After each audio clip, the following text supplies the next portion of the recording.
What's going on, everybody? Kalipus Tech here, coming back at you with another video. In this video, I'm going to be giving you some tips and tricks for the Cricket Innovate E5G that you might not know about. Now, as always, before we go any further, I do want to remind you to hit that subscribe button, and if you want to learn more about this phone, I will be linking to several other videos about it in the description, as well as some information about pricing, availability, and some of my favorite smartphone accessories. But with that being said, let's get into it. So the first thing I want to show you is a quick way to access your camera. Now, opening your camera from the home screen is easy enough, but if you're doing something else on your phone, maybe you're browsing the web for example, and you want to capture something quickly in the moment, instead of going back to your home screen to access the camera, all you have to do is double press the power key like this, and it's going to open right up.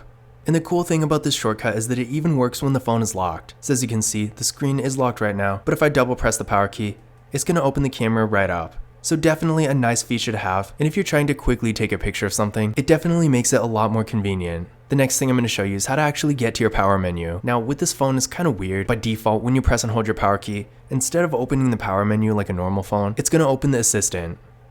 But that being said, despite this, accessing the power menu is still pretty easy, and we actually have two different ways to do it. First of all, if you pull down the shade like this, and tap on this icon right here, as you can see, the power menu is right here, pretty easy. And in addition to this, if you want to actually use buttons instead, if you press the power key and the volume up key, this is also going to open the power menu. The next thing I'm going to show you is a feature called adaptive brightness. In case you don't know, what this feature does is basically adjust the brightness of your display based on the environment. So if you're outside in the sun, for example, it's going to brighten it up to make it easier to see. But if you're in a darker room, it's going to dim the display, and this is going to save battery and make it a little bit easier on your eyes. Now with this phone, or at least on mine, the feature actually is on by default. I just turned it off. I'm not personally a huge fan of adaptive brightness myself, but if for whatever reason you get it and it's off and you want to turn it on, or maybe you're like me and you want to turn it off, whatever the case may be, to get to the options for this feature, what you're going to do is go to settings. From here, go to display. And from here, adaptive brightness is right here.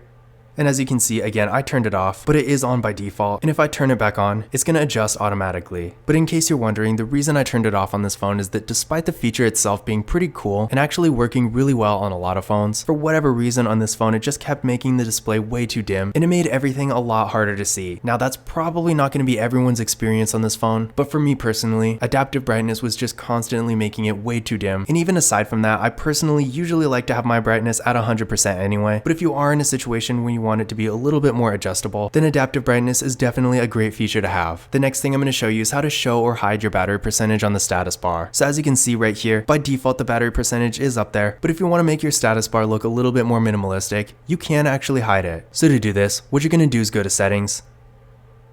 From the main settings menu, go to battery, and as you can see right here, battery percentage is currently on, toggle it off. And now up on the status bar, the battery percentage is no longer there. Now one other thing to keep in mind here is that if you want to keep your status bar looking a little bit more minimalistic like this, but you also want to get an idea of where you're at battery wise from time to time, all you actually have to do is swipe down like this. And as you can see, even though when you toggle it off, it's not going to be on full time in the status bar, you can still see it when you do this. So this is definitely a nice compromise. Now while we're in the battery menu, another feature I want to show you is the battery saver. So from here, if we go to battery saver, as you can see, by default, it is going to be off, and it's also not going to be scheduled to turn on automatically either. So first things first, if you just toggle it on, it's basically going to put your phone in dark mode and restrict a lot of background tasks. And it's also going to slow down your performance a little bit too, and this is all going to help preserve your battery life. As you can see up here, the battery icon itself is also now red. So in case you're wondering, this is really not a feature people are going to accidentally leave on. When battery saver is on, you definitely are going to know. Now that being said, of course, battery saver is not something you're going to want to turn on for no reason, because again, it does slow down your performance quite a bit, and this is probably not something you're going to want to do unnecessarily. Now that being said, by default, if you charge your phone up to 90%, if your battery saver is on, it's automatically going to turn off. So again, you're really not going to have to worry about accidentally leaving it on, because this phone has a lot of safeguards for that. Now that being said, another thing you can do with the battery saver is set it to turn on automatically. So if you go to schedule, as you can see here, by schedule, it doesn't really mean by time or anything. It actually means by battery percentage. So for example, if you set it to 20%, this basically means the battery saver is automatically going to turn on when your battery life reaches 20%, but then it's going to turn off again when you charge back up to 90. So definitely a cool feature to have. And no matter what you're doing with your phone, even if you pretty much leave it plugged in all day and never go below 50% anyway, I do recommend setting this up, because while the battery saver is really useful, it's definitely the kind of thing you need when you least expect it. So it's always good to set it to turn on automatically way ahead of time, and that way if you ever do need it, then you won't have to turn it on manually. The next thing I'm going to show you is how to create a screen recording. This is really easy to do. Pull down the shade twice, and in this menu, if you didn't change anything, it should be on the second page. So where it says screen record start, tap right here. By default, it's just going to record device audio. So if you're listening to music or playing a game, for example, you can also have it record the microphone or both. And if you want to mute it, you can simply leave it off. But keep in mind, if you do want to record audio, you will have to toggle this on. In addition to this, you can also show touches on the screen. When you're done with this, hit start. There's going to be a countdown. And now we're recording. When you're done, pull down the shade, hit stop right here, and it's going to be saved right to your photos. The next thing I'm going to show you is how to end a call with the power key. Now, a lot of phones have this on by default, but with this phone, you will have to turn it on manually. So to do this, what you're going to do is go to Settings. From here, go to Accessibility. From this menu, go to System Controls. So right here. And as you can see, again, by default, power button ends call will be off, but of course you can turn it on.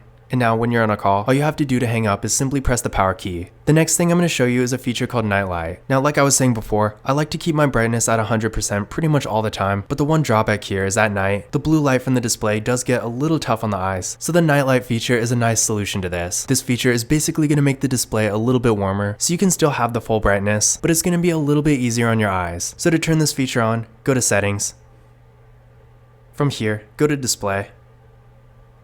And Night Light is right here, toggle it on, and as you can see, the screen now looks a little bit warmer. You can also customize it, so if you go here, as you can see, you can change the intensity, and you can schedule it, so just like dark mode, you can keep it on from sunset to sunrise, or a custom time. The next thing I'm going to show you is how to customize a feature called Duraspeed. Now this feature is on by default, and it's actually pretty simple. Basically, this feature restricts apps from running in the background, and this is going to make your phone a little bit faster. That's one thing I really do like about these 5G Cricket phones, because I have noticed, despite them not being the fastest phones out there, I'm guessing it's at least partially because of this feature, but the performance on both this phone and the Cricket Dream 5G does seem to be a bit faster and smoother than most phones in this price range. But that being said, if you do want an app to run in the background, you can actually customize it without even completely disabling the feature. So to do this, go to Settings. From here, go to Duraspeed, so right here. And from this menu, when you toggle on any of these apps, it's going to allow it to run in the background. So for example, maybe you want to run Google Drive in the background. If you toggle it on, now, despite Duraspeed still working, Google Drive will run in the background, so you can get those benefits like backups and stuff like that without having all these other apps running in the background unnecessarily and slowing down your phone's performance. The last thing I'm going to show you is how to change the color mode of your display. Now, I actually didn't even realize this phone could do that until really recently, but it's definitely nice that we can do this because with phones in this price range, it's really not something you see every day. To do this, what you're going to do is go to Settings. From here, go to Display. From this menu, go to Advanced. And colors are right here.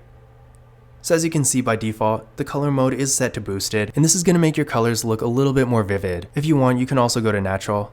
You can also go to adaptive. In my experience, I personally just leave it at boosted because to me, it doesn't really seem to make a whole lot of a difference. But if you haven't already, I definitely recommend playing around with it and seeing which setting works best for you. But this concludes my tips and tricks video for the Cricket Innovate E5G. Again, if you want to learn more about this phone, I will be linking to several other videos about it in the description, as well as some information about pricing, availability, and some of my favorite smartphone accessories. But that's it for this video. If you enjoyed it and found it useful, be sure to give it a thumbs up and hit that subscribe button. Don't forget to follow Kalipis Tech on Twitter and Instagram. And as always, I will see you in the next video.